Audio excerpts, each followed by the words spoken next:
Hello, everyone, and welcome to our first episode of Survivor Showdown. This is the show where we have three panelists who are going to be doing 5 different topics about Survivor, answering different questions, trying to prove why their answer is better than the others, and in the end, we will have one winner.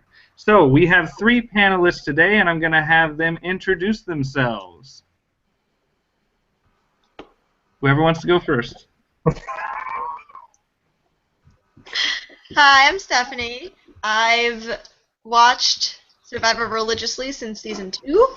I have since watched season 1, so I'm all caught up, and I look forward to winning this debate. All right. My name's Kyle. I've been watching Survivor. I watched the original season 2, then I took a little break around season 10, but I rewatched it every season probably a couple of times, so I know, I caught out myself as well. All right. And our last panelist. I just heard a weird robotic thing in your voice. Oh. What's up? My name is Justin. You guys know me from David's podcast. Watch Survivor since Africa.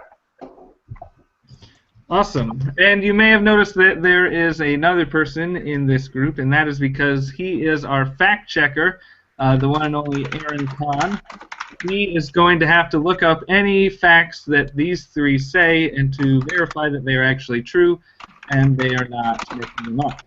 So, thank you for being here with us, Aaron. Yeah, but what is it? It's in my logo there. Just a reminder for everybody to, like Scoopin says, do your research. Do your research. All right. So, we have 5 different topics. Everyone, we're going to have a different question. We're going to go through that question. They're each going to say their points, their answers as to which they think best answers the question. Then they will argue with each other, go back and forth, and then we will have closing statements, and I will pick the person who I think made the best arguments based off of facts, creativity, and passion. So, are you guys ready for your first question? Mm-hmm. All right, here we go. Question 1. Which 2 survivors have the best dynamic duo storyline? We are going to start with Stephanie, and then Justin, and then Kyle. So, opening statement, Stephanie, which 2 survivors have the best dynamic duo storyline? Well, this is going to come as a surprise to everyone, but my personal belief is that Amanda and James have the best dynamic duo storyline in Survivor history. I can start that with, let's see, they played 2 seasons in a row together, we're on the same tribe both times, we're working together both times, and basically we're able to strategized together and had alliances and were able to do whatever. And then Amanda both times was able to backstab him. But that's okay, because then they played a 3rd season together. And what about that? They're on the same tribe again, and they were working together again. And everything worked out great. So, I mean, there's no reason why their dynamic duo-ness wouldn't be amazing, because they were on 3 seasons on the same tribe, worked together all 3 times, were friends, everything that you needed in a Survivor pairing, and they both make it far. They both make it to the merge jury stage, whatever. Like, even James gets hurt, like, basically in every season and still makes it far. All right. Justin. Well, it comes down to quality over quantity. The best pairing is clearly Denise and Malcolm for their success in the Philippines, going all the way to the Final 4 after being the last 2 members of their tribe. Denise went to every tribal council and was never voted out. Malcolm became one of the most popular players in Survivor history, and Denise became one of the best winners and the best female winner in Survivor history. All right. Kyle, what's your answer? Those are all great points, but they pale in comparison to the dynamic duo of JT and Steven. Because together, they're just amazing together. They have the best strategic sense in Steven, they have the best social sense in JT, and then when they're apart, like if you have a dynamic duo, the first dynamic duo I think of, Batman and Robin. And you're no good without Robin, and you're no good without Batman. But together, you're amazing.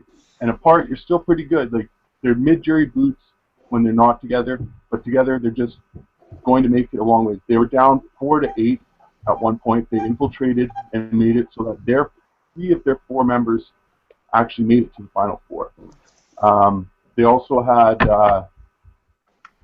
they're just better in general as a dynamic duo. They were the perfect opposites with a common goal. And if they didn't have that common goal, they wouldn't be around each other. So it just makes sense that they would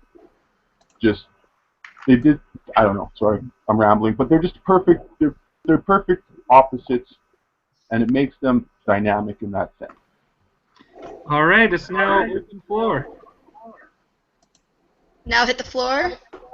The floor is open. Well, basically, Okay, I can't go with James and Amanda is great, but like my two people both made it to the final two. Both of their sets, one person made it to the final two out of the two. As a dynamic duo, they both made it there. They both made it to the end. Yeah, that's great, but like you said, Batman's nothing without Robin, and Robin's nothing without Batman. In both of their seasons, yes, they were able to find other people, but they didn't have that same duo-ship that they had when they were together. And to be perfectly frank, Steven only worked with JT because he didn't really have any other option. He wanted to get rid of JT earlier on. They wouldn't have been that dynamic duo because he would have gotten rid of JT if he could have. And a dynamic duo-ship isn't going to be like, you're not going to willingly get rid of your party. At least like with Amanda and James, she didn't like willingly get rid of him. She was working with him, and She did like three he kind times. of Three times she willingly got rid of him. 3 times. And Denise willingly went back on Malcolm once. My dynamic duo never. They may have said that they were going to turn their back, but they never actually turned their back. I'm pretty sure. They I mean, threatened, but they never did. I'm pretty sure. I mean, Aaron's here, so he like will tell me if I'm wrong. But the only reason why he was gotten rid of willingly in the third season in Heroes vs. Villains was because of his freaking like knee injury. That's fine, but he still was gotten rid of. If she was that much of an ally, she just wouldn't have wrote his name down. JT never wrote Steven's name down. Steven never wrote JT's name down. Denise wrote down Malcolm's name. He never could write JT's name down because he was always winning immunity. And that was part of Steven's strategic plan. Let's get rid of Tyson so JT can win the immunity, so us two have control over who's winning immunity. That was all part of their strategic plan, which they wouldn't have had. You can't compare Denise voting for Malcolm and Malcolm voting for Denise to Steven and JT having never voted for each other because the situations are different. They got to Final Four with another pair, and that was the only option because the other pair wasn't going to split. And they talked to each other and amicably decided that they were going to do that. Likewise, Steven's most recent gameplay shows that he wasn't a member of that dynamic duo. He was a patsy in the same way that he was a patsy in his dynamic duo with Jeremy this season. No, because JT and Steven, with their strategic and their social skills, they don't possess those alone. They need the other one. And if you want to be a dynamic duo, you need to have something in the other person that you need, and that they have to have something in you that they don't have. So that you guys are meant for each other to come together. And in that sense, the strategic part was mostly Steven's, and he proved that in his second installment. And the social part was mostly JT's, and he proved that. There's no way that Steven lets JT write that letter, and there's no way that JT lets Steven's backside or blind side be not covered. They help each other in that sense. Yeah, that's great, but I kind of want to now talk to Justin because it seems like we're not giving him any leeway here with his Denise and Malcolm, who, by the way, the only reason why we're saying they're any kind of a dynamic duo was because they happen to just be the two best members on their really shitty tribe. Like, let's be real. If any other two people end up being at the end of their tribe when the tribes get split, we will not be thinking of them as dynamic duo. If it's like if they don't get rid of Russell and it's Russell and Malcolm, like, they're not a dynamic duo. They're just the two people who end up being split up. And they probably don't work together, and both of them probably don't even make the merge, because chances are Russell goes or Malcolm goes depending on who's on one of those tribes. So the only reason why they're considered a dynamic duo to begin with is because they were the two best on that tribe, and then they made it to the Final Four. So your entire argument against them is that they're good. So they're the best on the tribe. So but they're the best individually. And you're arguing a counterfactual. But they're the best individually. Because if reality were different, and reality wasn't different, therefore they would fail if reality were different. Yeah, I certainly agree if reality were different, they would be different. I mean, if the Patriots didn't make the Super Bowl 6 times, Tom Brady wouldn't be the greatest quarterback of all time. He could still be a good quarterback even without the ring. See, but the problem that I installed... Being good individually doesn't mean they're the best pair known to man. You can be great individually, but it doesn't mean you're a great pair. The biggest problem with Malcolm and Denise is that they didn't have each other's backs, not like Steven and JT had. They could have easily went to fire. Malcolm and Denise vote for, I believe Stupin had immunity at that Final Four, so they vote for Lisa Whelchel. And Lisa has to, make fire against Malcolm? Malcolm's winning that fire challenge. I'm sorry. So if they were such a good dynamic duo and they wanted to be like this great, amazing pair, they would have stuck together as a pair, not go away from each other. And because of that, you leave. You just run away? Fine. Just get out of here. No, what I was going to say was, like, at least with Amanda and James, they knew that they were not in each other's best interest to keep them together. But they were on the same season 3 times. They were on the same tribe 3 times, and every time they worked together. That has to give them something. That makes them good friends, but it doesn't make them a dynamic duo. I mean, Amanda made it to the end without James's help, and there's nothing that James did to get Amanda to the end. And there's nothing that Amanda did to help James in any way except for vote him out several times. Whereas with JT and Steven, as a dynamic isn't that duo... better than having to rely on someone else to help you? They're not helping each other. They're not helping. As a dynamic duo, you got to help each other. If you want someone to be... If I want you as my dynamic duo, you got to offer me something, and I have to offer you something, or else we're not going to be able to work together. And loyalty is the biggest part of any duo in any sense of the imagination. Like, you can't just turn your back because it doesn't make sense. Whether it's at Final Four, at the jury because I'm injured, it just doesn't matter. You guys are bonded together as a duo. You guys have to make it to the end together as a duo. All right, closing statements for the two of you. Let's go with why. I want to hear why it's the best storyline, why your duo has the best storyline. So we'll start with Stephanie. Well, I mean, like I said in my opening statement, they went 3 seasons together. There's no other pairing that worked together and willingly and started on the same tribe and were on the same tribe for 3 seasons. And I said work together because I know Aaron's going to come back and say Colby and Jerry were on 3 seasons together, so I specifically said worked together because they didn't, to make that comparison clear. But 3 seasons of starting on the same tribe, working together, voluntarily knowing they're going to work together and being friends for the entire time that they're out in the game together says a lot for a pairing in the game. Basically, when it comes to storylines and dynamic duos, you can only choose JT and Steven because it's the story of this country bumpkin that's just like, oh, I'm just here to make friends, yippee-yi-ki-yi-yay, and this guy who's like, I'm here to win $1 million, and I need to strategically do this and use my mind. And they come together in such a way that no other two have ever came together before, and they never voted for each other, not once. They may have said they would, but they never did. And they were like, JT got married by Steven in the end, like off the record, like not on the show, but like they're such good friends even after the fact that it just makes for such a beautiful story that they started out together. They were on opposite sides of like personality-wise, and they came together throughout that whole season, and now they made it to the end. They never distrusted each other. They never went against each other. Yes, they may have said they would, but they never did. And to the very end of it all, where they're marrying each other, like one being the person who marries the other one, like the friendship is just so born out of that one season, and that one season is all the story you need. You don't need to stretch it out over 3 seasons and try and pick and choose what you can get. It's the story is in one season encapsulated, and it's just perfect for a dynamic duo. All right. So now I have a tough choice on my hands. But first, Aaron, were there any factual errors? None that I could think of. The only one that did come to mind was Stephanie saying that Amanda and James, yeah, they were on the same track for 3 seasons in a row, and that they made it past the merge. But then you acknowledged that, or the merge in the jury. But then she acknowledged that James was injured one time, so James didn't make the jury, Heroes versus Villains, but I don't think that really.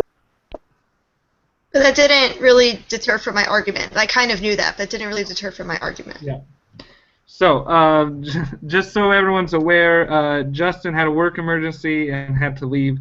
So we are ruling out him and Malcolm and Denise. So it's between Stephanie and Kyle, obviously. So wait, is it now a 2-person debate? It's either a 2-person debate, or if Aaron wants to jump in, he can. It's up to him. But for this first one, there will be just 2 people. So you guys both had a lot of passion, which I really liked. I would have liked from both of you to hear a little bit more of their storyline and sort of how they got together. I think what really sold me, though, was Kyle saying that both of his dynamic duo went to the final 2 together, so they made it to the end, and also that they are opposites and sort of came together to form it. So I am going to have to give the first point to Kyle. Thank you, sir. So. Great argument, Stephanie, by the way. Yes, very close. And also to point out that, yes, I think it was about a year ago that Stephen was the ordained minister who married JT and his now wife. Sir. Yeah. Just before Cambodia, not too long before Cambodia. Yeah, because I saw he had pictures of him on vacation during Cambodia, so it would have to be during the World.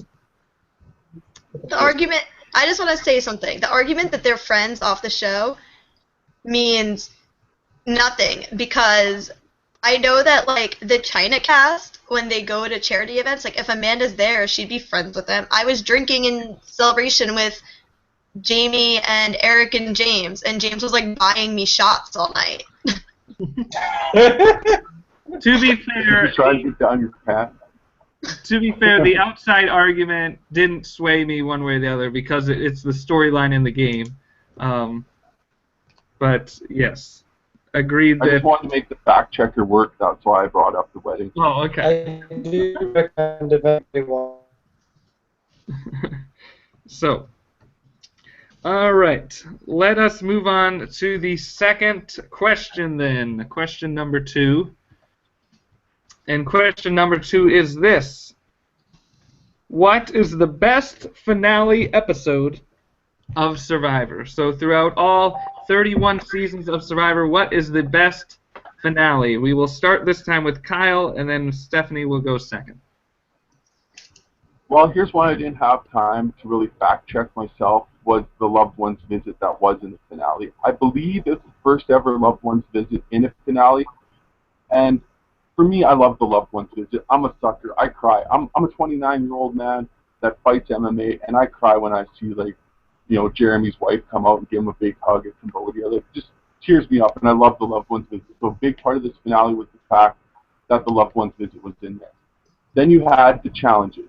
Katz coming from behind when she was so far back, you know, pulling the water up, and her husband's cheering her on, and just that raw emotion of that whole moment of her coming back and then like, you know, winning it in the end when she was so far behind because of the puzzle was just amazing, which led to Spencer's downfall. And I'm not a very big fan of Spencer, so seeing his downfall was just icing on the cake. It was just perfect. It was like, here's this aggressive, egotistical kid. It's not unlike myself, but, you know, he goes out there and he thinks he's the shit and he's going to do this and he's going to do that. He's just barely skating by, just barely skating by, just barely skating by. And then Tony just offs him because Cass comes from behind on a huge win. And then you have the next challenge where Wu has another close win, another close challenge. But the problem with this is when Wu won that challenge, he lost the game. And that's the first time in the history of Survivor where someone wins the challenge, takes the wrong person, and loses the game. Like, you can argue Colby taking Tina loses him the game or whatever, but he had a shot at winning. He has no shot at winning against Tony. Absolutely none. And it's just a poor decision. Just silly. The jury speeches were all pretty good. You know, you have the, as much as I don't like Spencer, you have the Spencer calling Wu Tony's dog and, you know, pulling the half Murphy and doing like the whole, you know, you got to get this guy winning. And then you have Cass coming out there and like being Cass, and you got the whole thing. It's just the finale. It's got the loved ones visit. It's got the challenges that were all super close. You have Wu winning a challenge which ultimately loses him the game because if Cass wins, she takes Wu, he wins the game. And then Wu's poor decision, Tony's big win, and it's just from there, just a perfect new school finale. All right, Stephanie, what is your answer? Sorry, I apologize if I'm like shaking, but I'm like shivering in my house right now. There's no argument. Like, this question should be null and void because clearly the best finale episode is the original finale episode of Survivor. The Borneo finale has to be the winner. Like, there's nothing that would even surpass it. Think of it this way. It's the very first one, so anything after that is just looking back on how that finale was. You go into the finale episode with literally the alliance that was running the whole game from the merge. You go into it. Now, I didn't watch it when it first was on, but from knowing what it was like back then, or knowing people who were watching it back then, we have the argument that, let's see, no one knows who's going to win at that point. Everyone is rooting for Rudy. Everyone's rooting for everyone's rooting for Rudy. Everyone, like, wants to see who they're going to vote out now that they don't have any more options. Everyone's going to see, are they going to go after Kelly because she really hasn't been with them. She was too close to the other. She was too close to the Pagogs. She was too close to them. And then Final 5 challenge, and they get rid of Sean because he was like a non-entity. He wasn't in that foursome alliance, that foursome Tagi alliance. He wasn't part of it. And then the Final 4 challenge, and people are like, what's going to happen? And then Sue goes, and Kelly ends up going against her. And that was like the defining moment of the whole season, was Kelly siding with the boys and not tying it up and not going with Sue to tie it up against Rich and not doing that. And I don't know if it was Rich or Rudy because, again, I only watched the season recently, but it didn't matter. It would have still been the tie of 2 and 2. And that then leads to the Final 3 challenge where Rudy and Kelly have to make a deal. And then Kelly doesn't even do that deal and takes Rich to the end. And then you have the snakes and rats speech. And you have everything that you needed in an original season. There's nothing without the snakes and rats. There's the snakes and rats speech. There's Greg being Greg. There's anything you possibly need to happen during that first original finale episode that you're not going to get in any other finale, regardless of the season, because it wasn't the first one. Because you didn't know what to expect. Because you'd never seen this dynamic before. Just everything about it was just perfect. All right, it's open up. Well, basically, you said you talked to people that have watched the season, and from what they said is what you gathered the whole anticipation. Well, I've seen the season the first time it came out, and I was a little young at the time, but I knew going into that whole finale what the finale was going to kind of look like. You knew Sean was on the outs. You knew that Susan was not gonna, or that Kelly and Susan weren't gonna work together. You saw it all playing out as if, like, the only thing that really surprised me in that whole finale was when Richard steps off, and that wasn't even something you brought up. It was just the whole thing. It was easy to figure out if you watch the season as a whole, and especially if you know what's going to go on and know what's going to happen. It's just so predictable. Like, the challenges weren't that close. You knew that Rudy could never make it to the end, or else Rudy wins. You knew that. There was some shocking things. It was a close finale, but it wasn't as close as the challenge. Like the challenge at the end of Kagayan, where Wu wins by a millisecond, and by winning that challenge, he essentially loses the game. Like there's no other, like you can't predict that. That's something that's unpredictable. You. Are you sure that it was actually millisecond and it wasn't just editing to tell you that it was a millisecond? Let's be real. Honestly, I wasn't there. That challenge actually was. You don't know exactly how far apart they were. They edited it to look closer than they edited the final 4 and final 3 challenges in Borneo to look. Well, things were different in 2000 than it was in 2000. Exactly. They have time to perfect it. They have time to make it right. They have time to do. But at the same time, are you really going to base the amazingness of a finale episode by the editing ability? Because, to be honest, going into Kagayan, you have the same thought process. You know that if Tony makes it to the end, he probably is going to win. You know that Cass probably isn't going to win. You know that Wu kind of has literally been doing nothing all game and is really irrelevant, and how he made it this far, God knows why. So he's probably not going to win. You think that Spencer maybe could if he actually gets it that far, but probably isn't going to win either, because he's kind of like annoying and kind of an idiot. So who would actually, you think that Cass might actually have a shot to win if she gets to the end because she says that she's going to? No, she probably really isn't. So the whole time, like how you're saying how Borneo is predictable, that may be true, but Kagayan was also predictable because the only one who really was going to win that season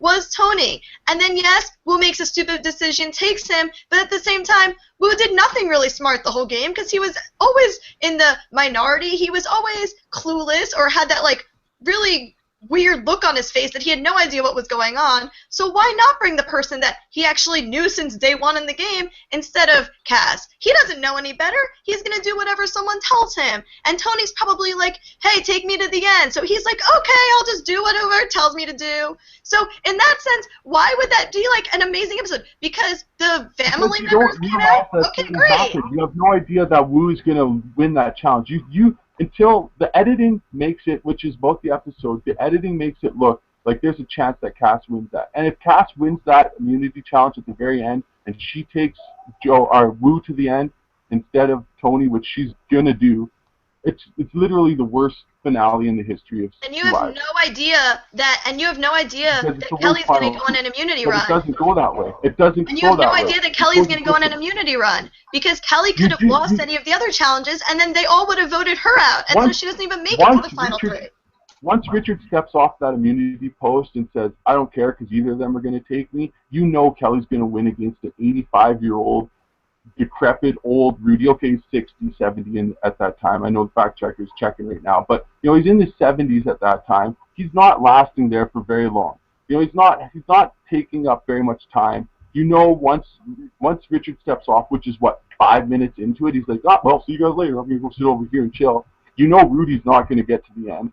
How do you know that the challenge comes right down to editing at the last second. Navy or whatever. He actually was doing pretty well. If you're in the Army, if you've marched 1,000,000 miles when you're 25, you're 70-something. You're not lasting up there as long as a 24-year-old. Like, if you and my grandpa were holding onto a stick right now, I'd put money on you winning that. But that's not the point, because there are older people. Okay, now let's do another season. We have a season like Gabon, where Bob was like 68 or whatever, and Aaron, you don't have to check that because I don't really care how actually old he was. But he was in his late 60s, and he was able to win challenges, and he was able to stand for long periods of time. And so why can't you think that Rudy, who didn't really do much the whole season and didn't really have that was his season, all he had to do was stand there and hold on to and all he had to do was stand there. He's old enough to probably fall asleep standing up. Of course he can stand there for hours. I don't Oh, he understand couldn't. the He couldn't, problem. though. There's All right, there's nothing that says Kelly's gonna win. I'm gonna cut it off here. All right. So, in your closing statements, I want you to talk about what elements make your season the best. So we start with Kyle. The season in a whole is unpredictable, made so because of the winner. Tony makes the season unpredictable. Even like me, I don't go on the online and do the spoilers, but if you did before that season and you looked at the boot list and you saw the cast, you'd be like, "There's no way. This can't be right," because he goes back and forth from every different alliance, back and forth, back and forth. He's voting out freaking his buddy who played the freaking idol for him. He's voting out the other side. He's voting out Trish. I mean, like, he's voting out all of his main allies. He's got the spy shack. He's got, he's got an idol that he has 5 different uses for, and none of them are the actual use for the idol. The way that Tony plays the game in that season. Not to mention Spencer, who came back and had another season. There's Tasha, who is like a challenge beast that we hadn't seen for a long time, who rightfully so, Kelly Wigglesworth was that challenge beast in the original season, but Tasha, was just a breath of fresh air. You had so many different character development scenes in that season that you're so not used to. Plus, it's one of the more new seasons with the final 2 twist, which is, perfect. I love the final 2 twist. It's the best way to end the season. Plus, the challenges were all close, especially in that finale. They're edited to look so close and make it look like anything could happen at any point. And if one person wins a challenge or the other person, it totally affects the entire season at that point. All right, Stephanie. Well, my only closing argument would be that it's the first season. There's nothing that says that any other season would be better. Because ask anyone in any Survivor fandom, and they will all say that anything that happened in the Borneo finale was unexpected. And even if we say that the boot list was predictable and the winner was predictable and who was going to win challenges was predictable, we can't actually say that because no one knew what to expect going into the season because nothing like that had ever been seen before. So anything that goes on that season, especially the final tribal council and having Richard Hatch be the ultimate winner that no one would have seen coming at the beginning of the season, was just all around unpredictability. Everything going into it was just not anything that anyone would expect. And at the end of the day, you have the best finale episode because it was the very first one and nothing would top it. Can I just add that Richard clearly tells you he's going to win the game at the very first episode of season 1? And the only reason why they put that was because he wins, but no one thinks about that when you're watching the very first episode of a show that no one's ever seen before. All right, we're going to end it there. Interesting back and forth. All right, I think, do you have Bob's age, Aaron? Because I'm pretty sure he's not 78 or whatever. 61 at most. He's like late 50s. I'm checking the good old He was in. watch. I believe He was He could have been 58, but I thought he was in his 60s. 57. sure. 57. All right. Yeah. Anyways, also, I sort of want to see this Kyle's grandfather versus Stephanie holding a stick. It seemed pretty interesting to me. Also, it's not holding a stick. It was putting your hand on Immunity, hands-on immunity. on an idol that was attached to the ground, where literally he could fall asleep standing up and probably beat me because he's old. But he didn't. But he could have. He chose not to. Anyways, we're done with the fight. All right. Both of you made some good points. I think, Stephanie, I think you should have gone into more of maybe how it's the most watched episode of Survivor ever. I think over 50 million people. But I did agree with your points that, it's the first season. They didn't really know what to expect.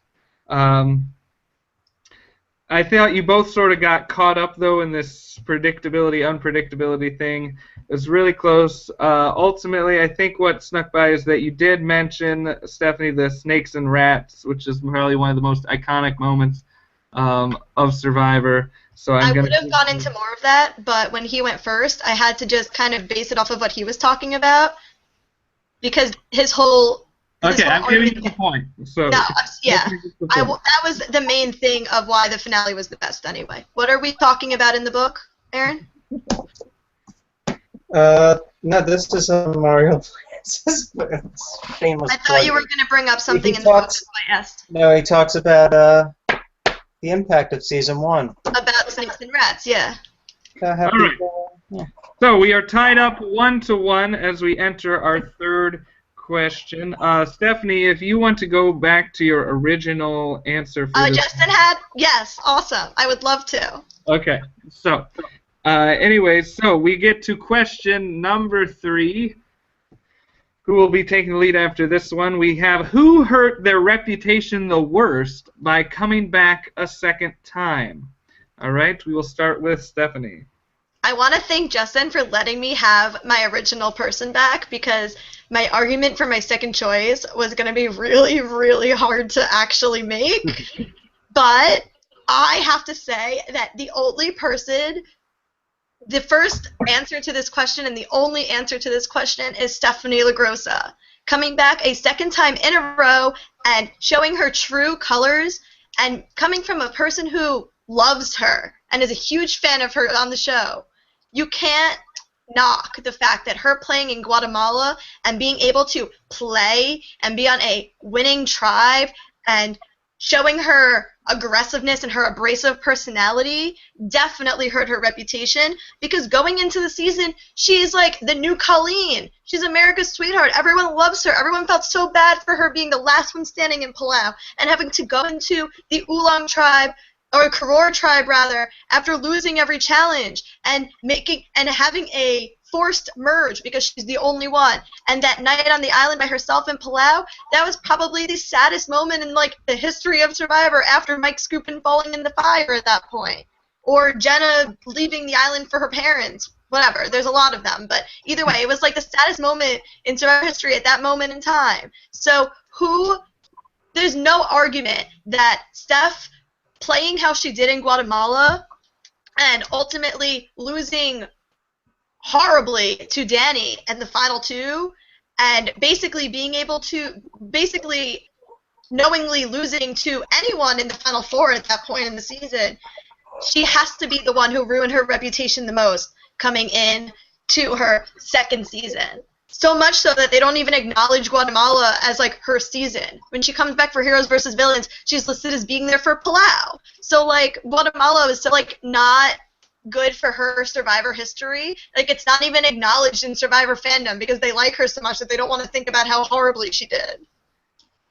All right, Kyle. I'm going to take a different approach. I'm going to take the approach of how they tarnish their legacy to win the game as opposed to fandom-wise. I'm going to take the approach that Joe Anglem tarnished his legacy where he'll never be able to win the game before, whereas I thought that he could have had a chance to win after his original season. Basically, he came back too soon, which is fine with some people, like Stephanie LaGrossa, you want to see them, but I think Joe, it would have been much better to hold off on him a little bit longer, maybe put him in with a bunch of newbies on like 3 original people, 3 returning season with 3 tribes, or like Philippines was, and maybe like put him out there with those people, and he has a better chance of winning. He went into his second season with the most to lose, and he lost it all. Like reputation-wise, people knew that he was a big challenge. That people knew that he was going to be coming in as like this beast that's going to, be a challenge guy. Whereas if he would took a step back and just really focused on being a social threat or a strategic threat and kind of play the game differently as opposed to so similarly, he wouldn't be tarnishing his legacy to win the game anymore. It would just be, oh, there's that Joe guy who was pretty and had a man bun in season 30. Whoop-de-doo.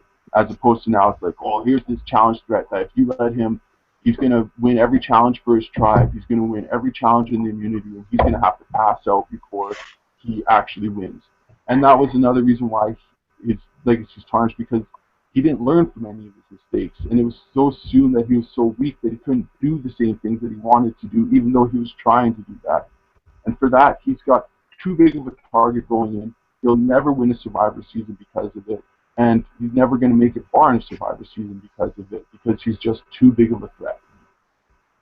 All right, open floor. You want to know who else was too big of a threat to win a Survivor season? Rob Cesternino. You want to know why? Because the other survivors knew that he was too big of like a name in the Survivor universe. You want to know why Joe got put in second chances? Because the fans voted him in. So you saying that your argument that he can't win has nothing to do with his popularity? He literally went into that season because of his popularity. So there's nothing that says that like he couldn't win. You said that he needed to play more socially, or he couldn't be seen, or he couldn't be seen as a challenge beast. Honestly, all of the confessionals of people who saying that like he was a threat was because he was nice, because he was being social and was friends with everyone and was actually trying to be friends with them and was just a all-around nice guy who, yes, happened to have been nice the last season and happened to win challenges, but let's be real. Came down to a point where he basically had to win challenges because otherwise he would have gone home. And because he was such a nice guy, they wanted to get rid of him before that. But he didn't want to go, so he let himself win the challenges. Should he have not won challenges and let them vote him off for being nice? Would that have helped his Survivor legacy at all? Like, come on now. See, the thing is with Joe and his legacy, it's all based around him being a challenge threat, And there was recent podcasts that was done where they said, what if Joe had went in and was just like, I'm not doing any challenges or whatever, and that would at least take a target off them. Whereas what I feel with Stephanie Gross is, you can bring her into a season, because he's she going would to have a pretend chance that to he's make not it. strong. She's got better chances to make it further in the game. She's going to make it far every season that she gets on because people believe that she will. Okay, she didn't do great in All-Stars, but that's because people were like, no, this girl's a plague. She's ruining our tribe. She's the exact opposite of Joe. Who are you talking about? Sorry. We're talking about Survivor legacy. And the Survivor legacy that Joe left is that... No, but you said a female. You said too she. big of a... That's how you... Oh, I said Stephanie, she can make it to the end of a Survivor season. The only reason why she didn't make it to the end of All-Stars or Heroes versus Villains is because she was on, first off, the wrong tribe. She's not a hero. Secondly, she was put into a bad situation where they were constantly losing, and they felt that she was the plague. James and Amanda felt like, oh, she's the reason why, got to get rid of her because she's the reason why we're losing everything. She's not the threat that she is.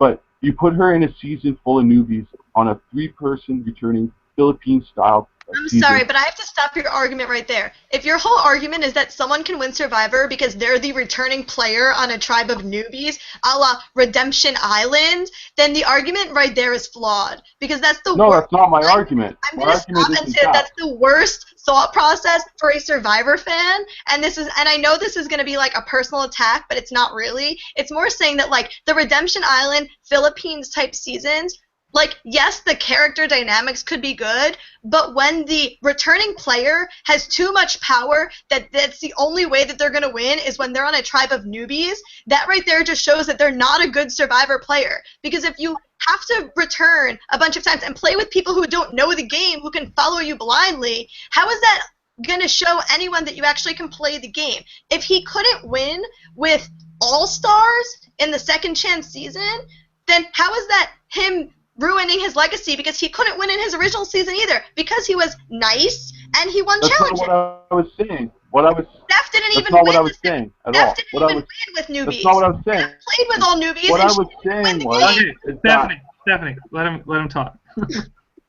That's not what I was saying. What I was saying was, if you were to put Stephanie into a season with all newbies and 3 returning survivors, and you put Joe into that same season, Stephanie's going to make it further in that season based on strictly because she's not as big of a threat. Joe comes into every season now as a huge threat. Stephanie does not. If you put them on all-star seasons together, Stephanie, even now to this day, is not the threat that Joe is.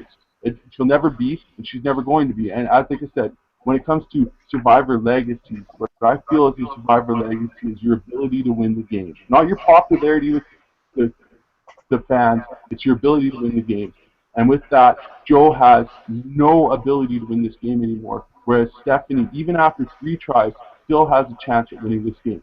See, I disagree, though. Further than Joe. I disagree if you said that. That's the point of this conversation. But that's what I'm saying. Like, I don't think that if Steph and Joe were both on seasons with newbies, like, for example, say it's Stephanie versus Joe for the Redemption Island type season, and there's a tribe of people like Joe, and there's a tribe of people like Stephanie, I faster see the Joe tribe being the Rob Mariano tribe of the season, and the Stephanie tribe being the Russell tribe of the season. I faster see them getting rid of her than getting rid of him, because her personality would annoy people because she's extremely abrasive. She'll try and take charge really quickly, and also, based on the type of casting that they do for Survivor these days, everyone on Joe's tribe would probably be hot and attractive, and they would want to keep him around because he's hot and attractive. Therefore, he would get to the end with them because they would want to be his friend. They'd all be the Jens and the Hallies of the tribe, and he would get to the end with the Jen and the Hallie, and all the Jens and the Hallies would be on the jury, and they would all vote for him because he's so nice and he's so sweet and he won the challenges and he helped provide for us, and oh my God, he's like Ozzy, and we also like Ozzy. But Steph was really annoying, and Steph was being such a bitch, so I'm not going to vote for her at the end. Closing statements. In your closing statements, I want you to talk about their reputation the first time and how that changed with coming back the second time. We'll start with Stephanie. Okay, so the first time, she is seen as a strong female. She is seen as such a sweetheart. She's that Jersey girl who is on the tribe all by herself because her tribe was losing so badly that she ended up literally having to be put into the other tribe. It wasn't even a merge. And then she comes into the next season with that on her, that like she didn't get a chance to play because her tribe was losing so badly. Now she's on a winning tribe. Now she's trying to take on this leadership role. Now she's showing that Jersey attitude that no one really likes because it's so abrasive and annoying. Think of me, for example. And at the end, she gets to the end with all these new players, and they don't vote for her to win because she was not nice to them, because she tried too hard, because she needed to be right about everything. And all of that being in Guatemala does not bode well for her being seen as a nice person in the Survivor world. I can even say she comes into Heroes versus Villains, and at the finale she's trying to make it all about her at the reunion show, and she comes in like waving and like saying hi to everyone. People don't like people like that. All right, Kyle.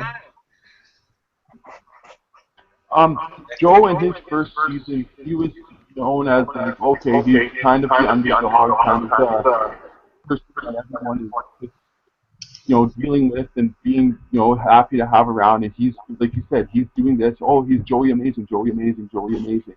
And in the next season, when he comes back, the first thing that, people start saying, oh, we got to get rid of Joe. Joe's too good. Joe's too good. We got to get rid of him. We got to go. Got to go. Got to go.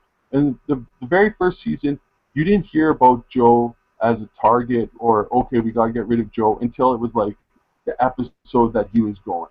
In Cambodia, it was day one, out of the gate. Holy fucking shit, Joey Amazing's here, we gotta get rid of this guy because the fans love him, the girls love him, the challenges love him, he loves him, I like his hair, fuck, he's a good guy, we gotta get rid of this fucking guy, we gotta get rid of this guy, we gotta get rid of him, he's gotta go, he's gotta go, he's gotta go, because his legacy is just basically too good. He's just, you want to take like, okay, she was good and then she went to like crappy and no one liked her. Well, Joe went from like good to like, holy crap, this guy is good. Like, we can't have him around. And I'd rather come into a season with people, a whole bunch of people thinking, oh, this person's not very good and they're not that awesome.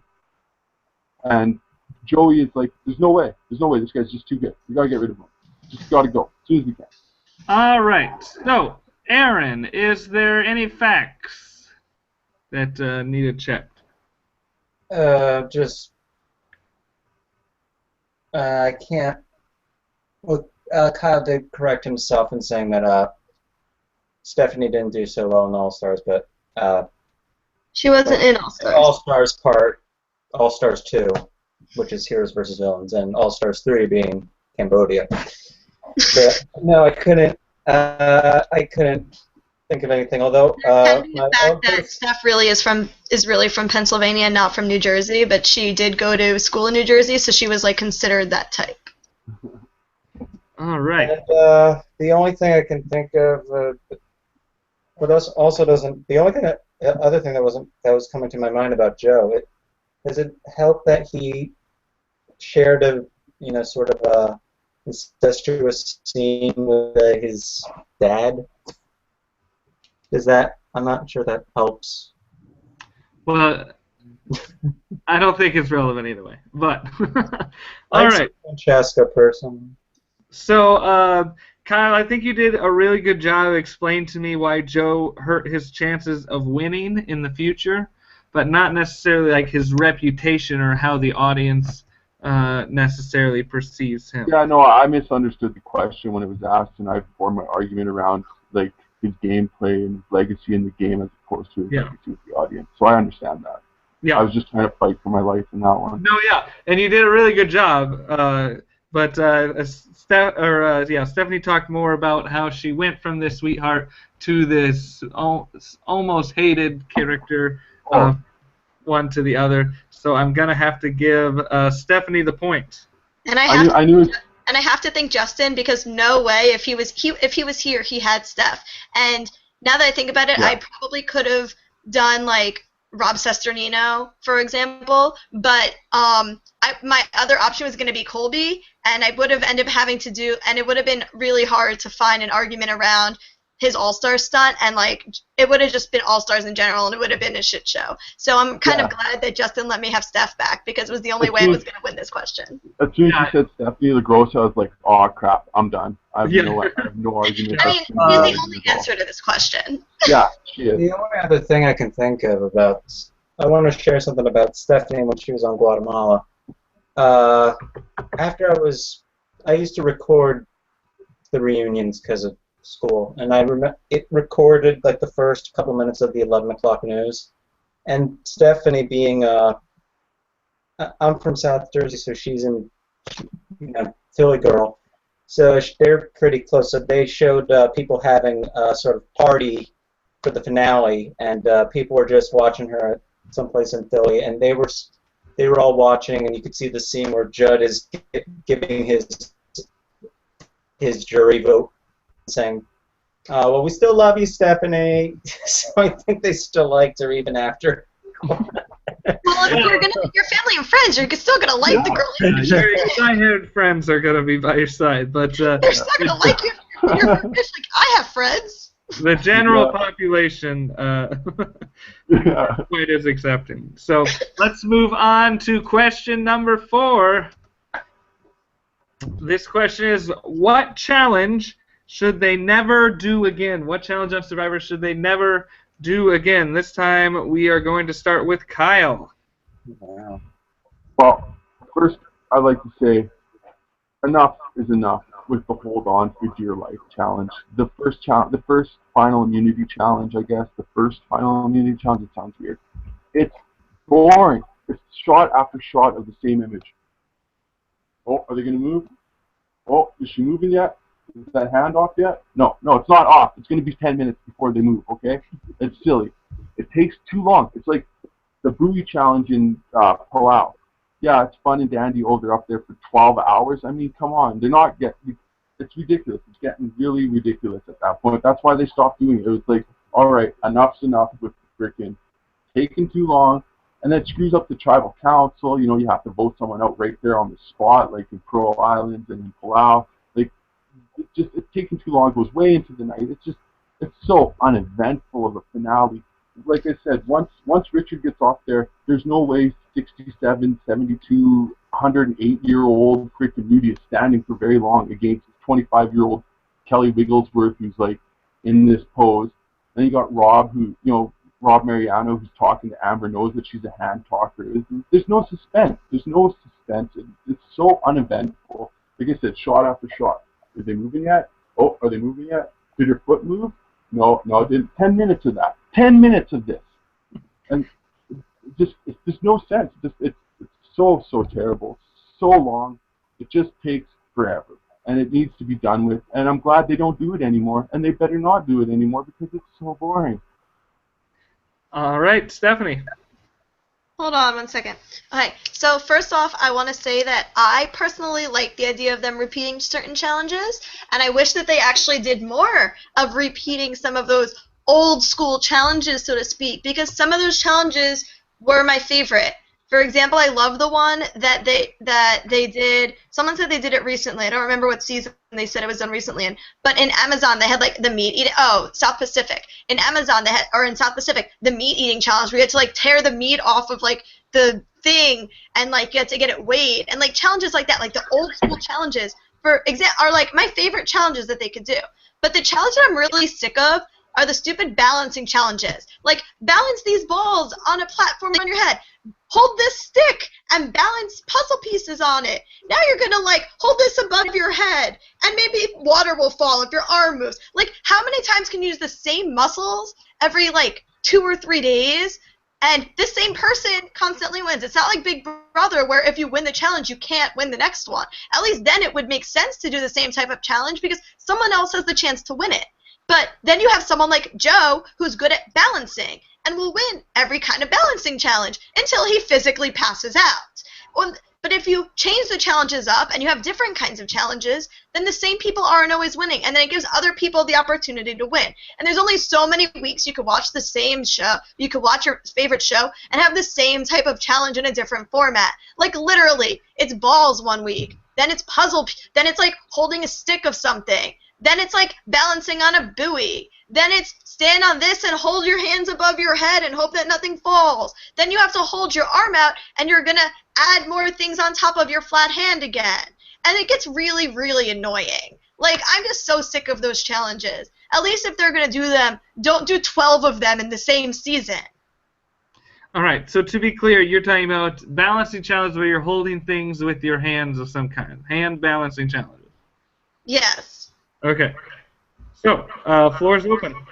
Okay, so you were saying that you don't like Hand on a Hard Idol, and personally, Hand on a Hard Idol is my favorite challenge. I know we're talking at the same time. How can you like that? It's so boring. It's 20 minutes of the guy standing there with his hand on a goddamn idol. Okay, but think of it this way. Like the idea in the final three, is how badly do you really want this? When it was a final, when it was final. It's how boring can you possibly be? At least with the balance challenges, water falls on a person or something. At least like this, you're like, oh, I get it. My hand fell off by. You don't like the boring challenges. You like the glitz and glam and the excitement of Survivor. But let me finish my rebuttal. Let me finish my rebuttal. Let me finish.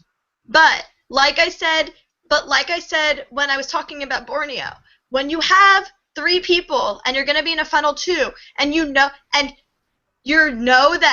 is the challenge that you have to win to guarantee the chance at the million, you go into off like and it literally is how badly you want it. You can stand there, it's how badly as you want it. How badly you still want it. Can I finish talking? Like, come on. You're not going to help yourself if you don't let me finish talking. Fine. It's so boring. It's a free argument thing here. The thing is, it's so boring. It's like you don't like the hold the hand thing, balance thing. It's boring. Well, how could you be not bored with people standing there with their hands on the idol? It just doesn't make sense for one challenge where there's the same camera shot over and over and over again, as opposed to at least with the hand out there, you're holding something. There's different angles you could do, different things you could do. Everyone's holding onto a different stick. There's many other things you can do, but this challenge, you're standing there with your hand in a stationary position, and Tom is telling you that you're a bad person. No one cares. Nobody cares.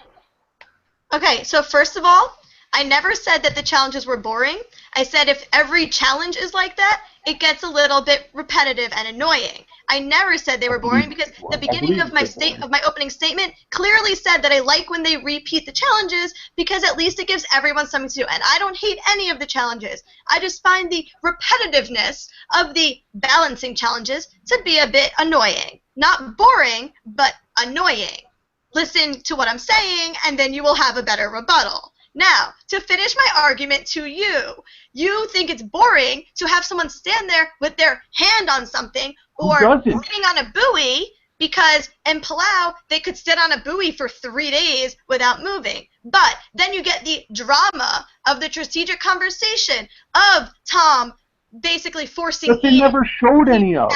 You really have to stop talking when I have my mouth open. Like, come on, dude. Why? What about this? This is the point of this round, is to argue with each other when you're Yes, talking. but in a real debate, you're not going to interrupt the person who's rebuttaling to you, because then they never get their word in, and you're not going to win that way.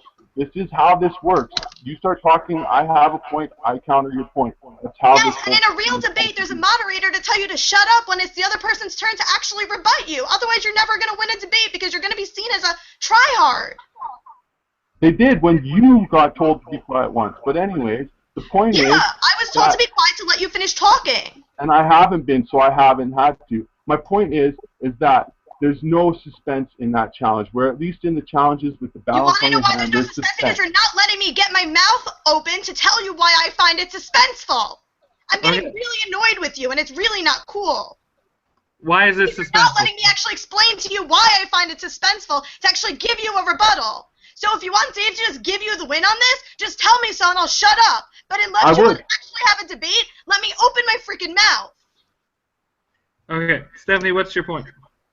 My rebuttal was going to be that, yes, you find it boring when they're sitting there for 3 days, but at the same time, you get the strategic conversations of someone like Rich being able to say, they're both going to take me to the end, so I'm not going to be able to do this. Which one of them is going to have it in them long enough to actually stand up there? Tom has the opportunity to basically force Ian out of the game because he's up there long enough, because that challenge is designed like that. If it was a puzzle challenge or a race or some kind of maze, you don't get that same dynamic. And then Ian wins, and you don't have that same drama, and you don't have that same opportunity, and you don't have that same physical interaction or the emotional tell of a challenge like that. When you haven't eaten for 39 days, when you haven't slept for 39 days, and when literally is how much of it do you have in you to get yourself to that $1 million moment? If you don't win the challenge, you might not win the million. You have those kinds of conversations of being like Lil and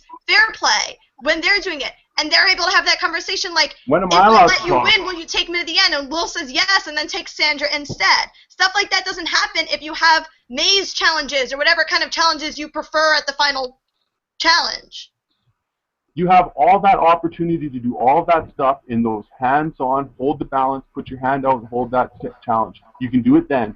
That's when you can do it, during that challenge. You have the same amount of opportunity, the same amount of time, and the same amount of wherewithal to do it then, and you have better shots to make than just two people standing there idly looking at an idol. It's just the way it is.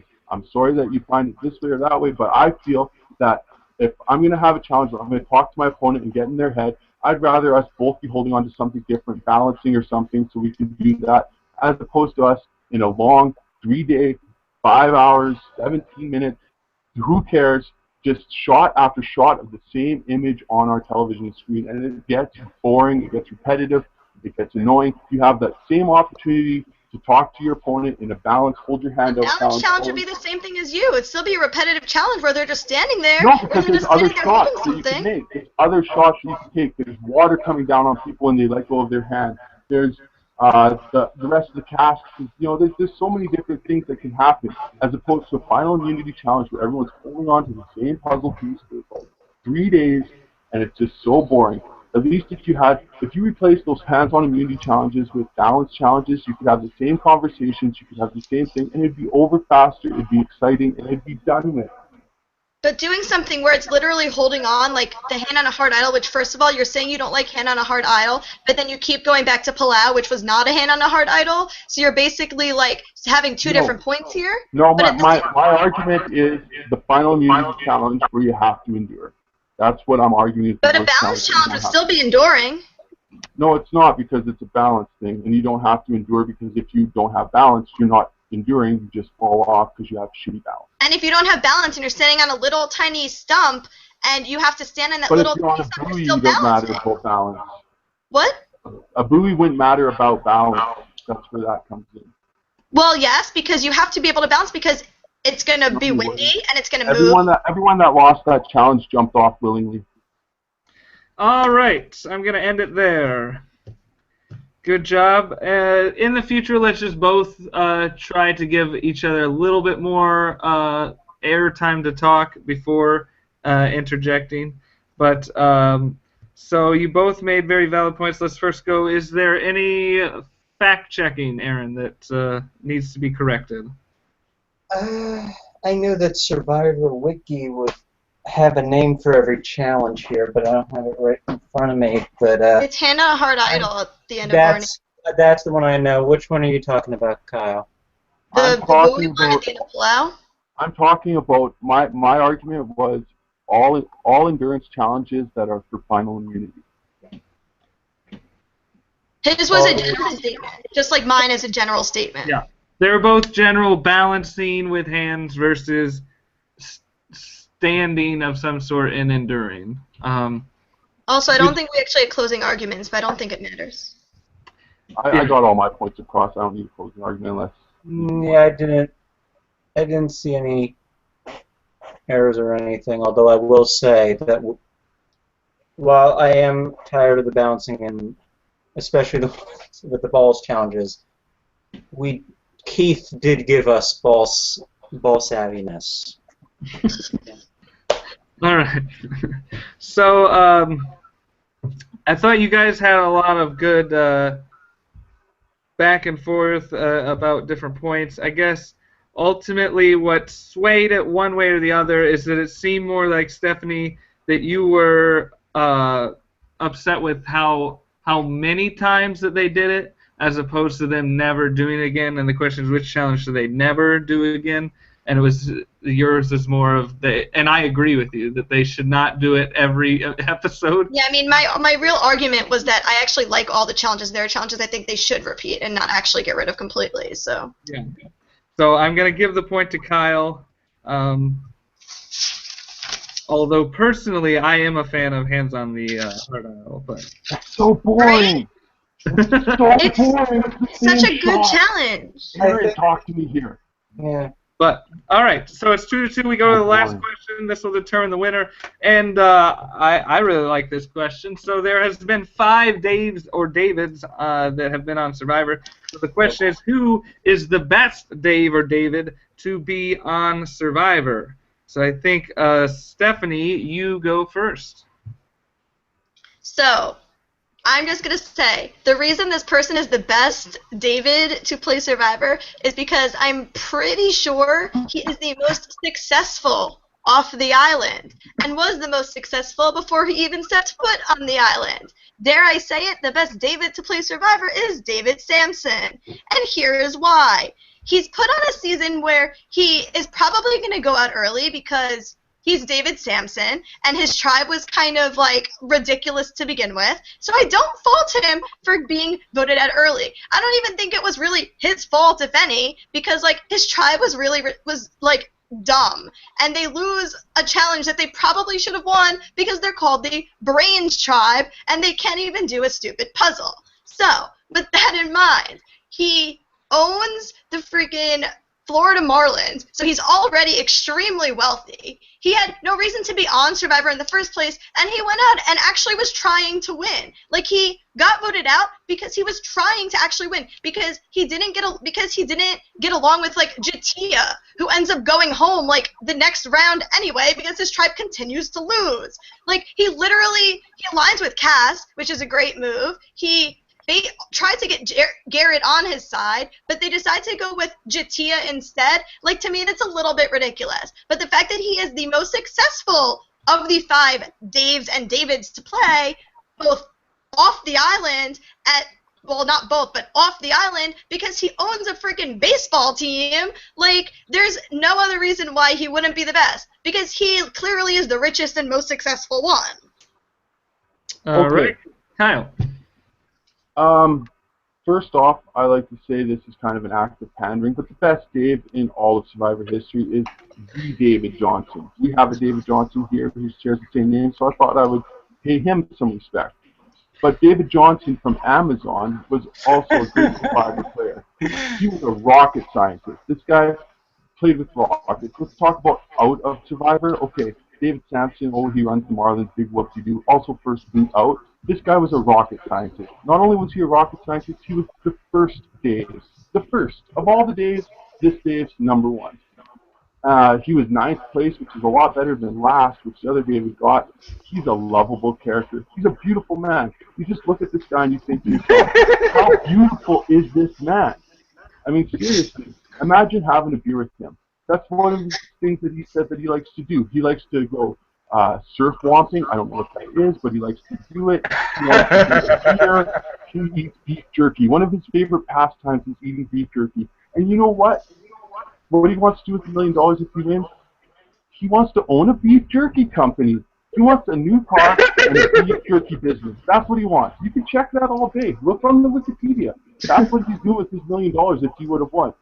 And the thing about being around Dave Johnson is he is a rocket scientist, but you never feel dumb when you're talking to Dave Johnson.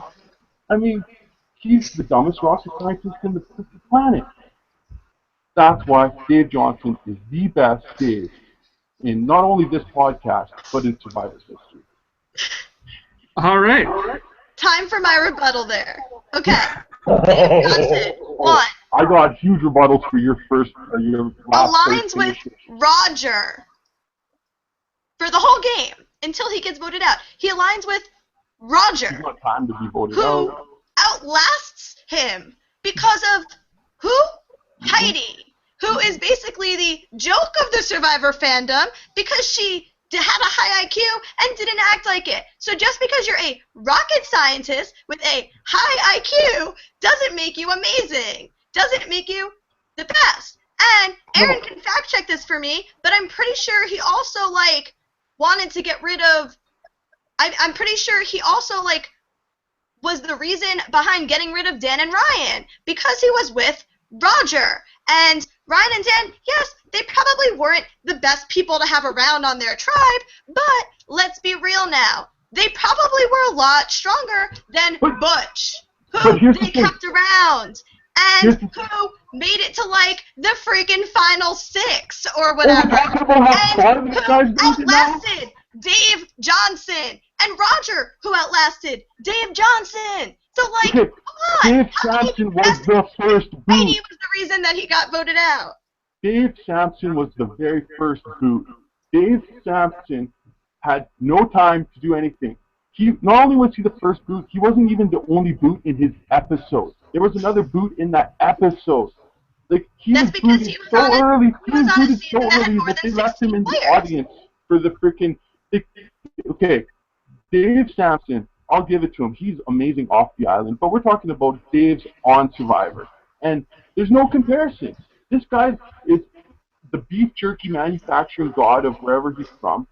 He's beautiful compared to Dave Sampson. Well, all Dave Sampson had was a nice suit, aligned with Katz, a which nice was a suit, smart the first move. boot. That's all Dave Sampson was. Dave Sampson didn't like Jatia, which was a smart move. Dave Sampson didn't align with the stupid people on his tribe. Dave's aligning with Roger. Honestly, that's all I need to say is that Dave aligned with Roger. Dave Sampson ever could. Dave Johnson made it to ninth place. Dave Johnson had. You know what Dave Johnson's jury question was? Dave Johnson asked Matthew and Jenna who their most historical figure was, and Matthew said Colin Powell. Jenna said her own mother. And Dave Johnson found it in his heart to say, you know what, that wasn't the right answer to my question, but I'm gonna vote for you anyways because I have that great of a personality and I'm that beautiful of a human being that I'm gonna do that for you because that touched me. And that's because he made it to ninth place, he's the best Dave to play Survivor? How does that never correlate? done that. Dave Sampson never had a chance to do that because Dave Sampson never made it far enough to do that. Because he was in a tribe with stupid people. He's an American If hero. he's in any other season, he probably does really well. He's a NASA scientist, rocket scientist, American hero. But does he own a Major League Baseball team and is worth millions and millions of dollars? The Florida Marlins are the worst, most corrupt baseball team in the Major League Baseball. And if the fact checker fact-checked that, he would tell me the truth. Okay, but is Johnson worth millions and millions of dollars and owns a professional sports team? He's a beautiful man. Could you imagine having a beer with Dave Johnson? Are you saying that David Sampson is not beautiful? All right, it's time for closing statements. Stephanie. I mean, let's be real now. Dave Sampson was in a shitty situation when he started. He was put in the wrong season. He was on the wrong tribe.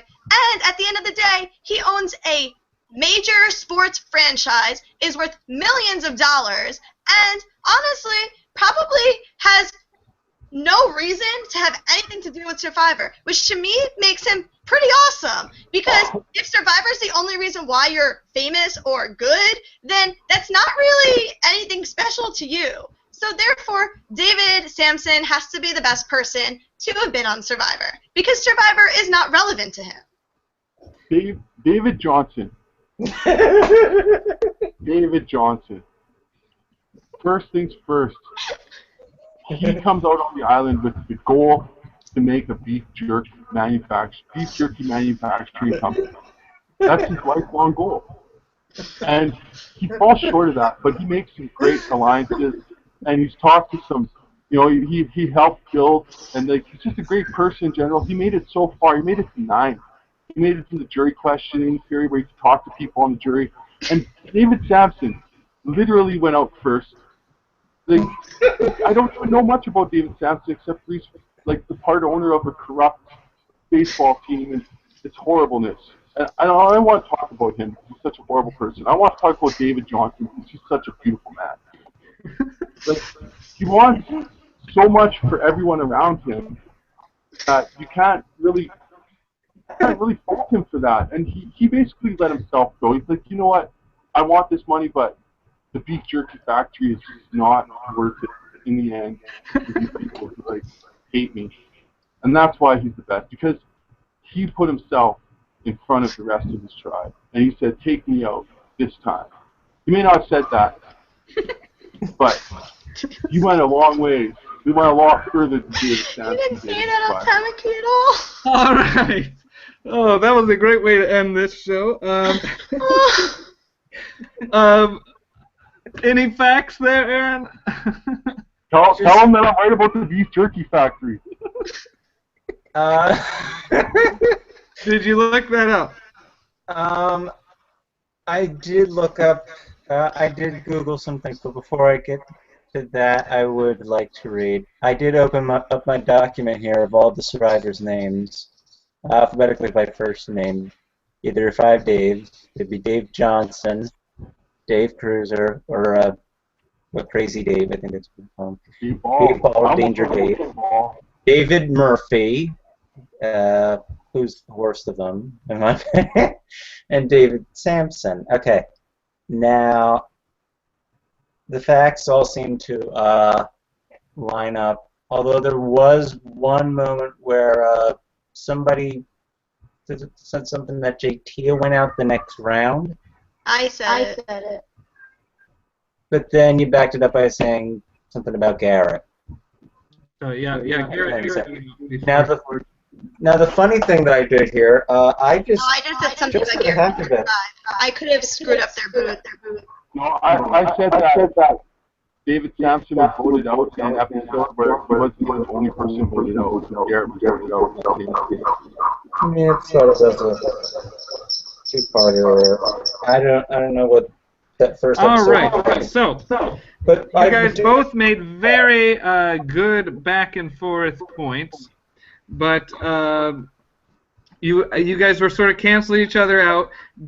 Dave Johnson was more successful in Survivor, but Dave Sampson was clearly more successful outside of Survivor. There's a sexual life.